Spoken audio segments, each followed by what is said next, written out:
Hello and welcome to another update video about Bitcoin. So your weekend market update. Let's take a look at the Bitcoin chart. In yesterday's last video, I also looked at the daily time frame. So feel free to check the last video out if you like to see a little bit more context. But in this video, I would like to do a deep dive into the structure. We have some, not adjustments, but we have some additions to the structure because the market showed a pullback as forecasted into our smaller degree support area, already reacted to it. If you want to stay up to date, feel free to check out our gold membership, already updated earlier today about the market structure, relevant support and resistance levels there. And also feel free to check us out on Twitter, on the X network. Need to choose the right account. And here you get short-term market updates as well as signals updates. Not as many updates as in the gold membership, but still nice content that is in addition to the videos. So let's take a look at the shorter time frame. Here we can see that the market is still behaving nicely in line with yesterday's forecast and price structure I put onto the chart. Going to zoom in a minute. We have three colors on the chart. I would like to explain all of these and why it could just easily be two only. I just added basically three wave counts to help you understand the different possibilities and why all of them don't matter so much at the moment. What only matters at the moment is the support area, the micro support, which is at 40,814. So I'm going to talk about that in this video. So the idea is that a larger degree third wave finished here on the 11th of January. The assumption is that we're basically now in a fourth wave. Okay, the fourth wave could have completed yesterday. That's basically what we currently investigate here. And the market, probably over the weekend, will tell us if we get the next piece of evidence for that. That wave 4 indeed finished. But the idea is a wave 3 finished up there. We're now in a correction that we call a wave 4. They are often boring corrections. They are often sideways corrections. They're often frustrating corrections. The larger support area for this fourth wave is defined between $35,000 and $41,813 with a very important level here around the golden ratio. Not the golden ratio, sorry, it's the 38.2 fib level. It's at 37.9K. Very important for a fourth wave though. Very, very important for a fourth wave. Okay, so that level wasn't even reached, so we are in a larger support zone, somewhere in this zone, to keep the idea alive that this is a wave 4 and a wave 5 should follow to 55 to 60K. The 35K level needs to hold. So we are expecting in this scenario, it doesn't have to work out, there is an alternative that I talked about in yesterday's video on the daily time frame, but that alternative will only come into play below $35,000. It would simply allow for a deeper pullback in an overall bullish market. So let's talk about the different scenarios here. Why not talk first about the short-term bearish scenario? There are two. Let's talk about the first one, which is the white count. In the white count, we simply still in the wave 4 in an A, B, C structure, and the C wave never finished. Wave 1, Wave 2, Wave 3, Wave 4, Wave 5. This is a possible scenario that has definitely reduced in likelihood with yesterday's rally, because this Wave 4 that you see there, yesterday's top, this Wave 4 is too large, too substantial, too significant to be reliable, but not to be valid. So in this scenario, we would like to see basically now a move down, and a break below 40,814 will support that, or will confirm that. So essentially the count itself isn't so important. What is important is which level needs to break to confirm this further. And I can tell you that the probabilities for this white count will increase with a break below 40,814. That will definitely increase significantly the likelihood of the white count and suggest that one more low will form.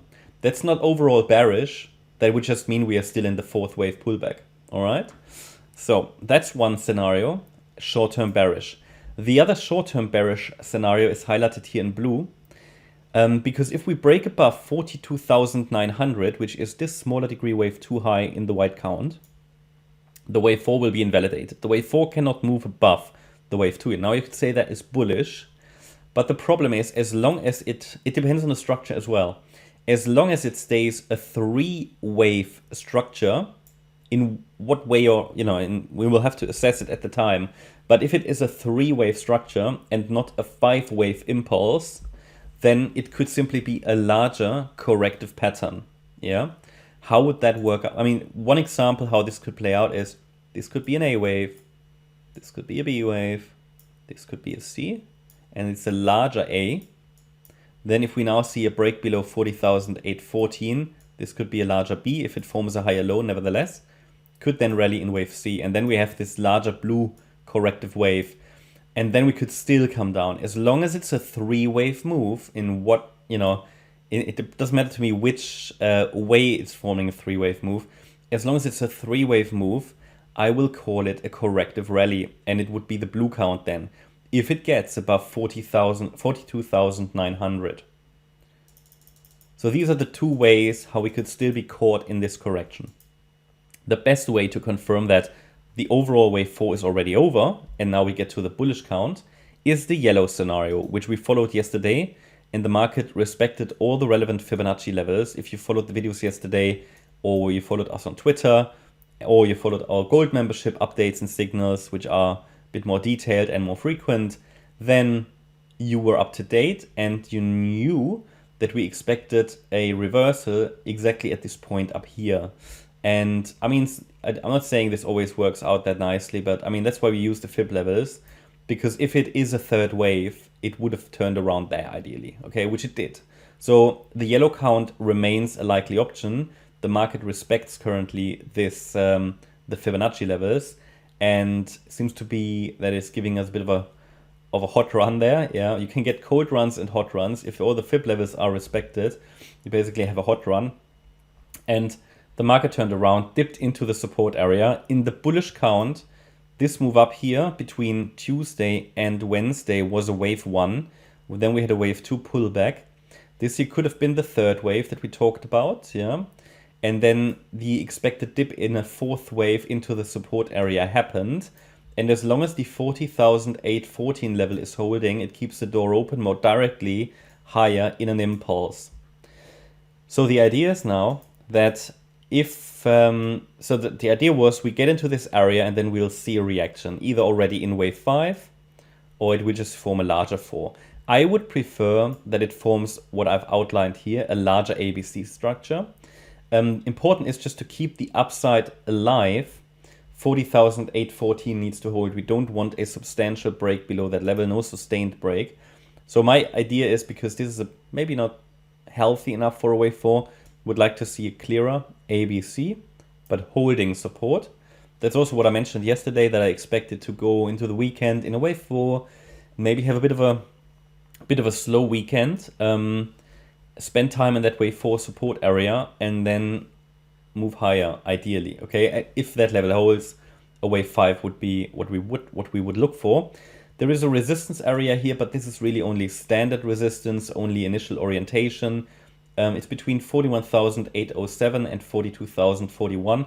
If that breaks, it doesn't automatically mean the wave 5 has started. Could also be a high B wave, but it provides a reference area basically for resistance, just standard resistance. B waves can always overshoot. That's basically in a nutshell what we're looking for today, over the weekend, the parameters. Basically that tells you what we can expect if we see a break below 40,814. I will have to destroy the yellow count, and it would be one of the bearish counts most likely. Essentially, if you're not interested in the noise, you can simply focus on that 35k level. But if you're interested in the noise, in the daily noise, then below 40,814, the move up loses its impulsive potential. Well, then we can still observe, okay, is it maybe a diagonal? But that would be a big mess again, and these diagonals often fail. Okay, that's my update about Bitcoin. Hope you liked the update. If you did, please hit the like button, leave a comment and subscribe. And if you really like the content, then please check out the channel membership. Also make sure that you follow us on Instagram and Twitter. And if you're interested in daily updates about the S&P 500, as well as regular updates about stocks, then check out our S&P 500 and stock service. You'll find the link as well in the description. Thanks a lot for watching. Bye bye.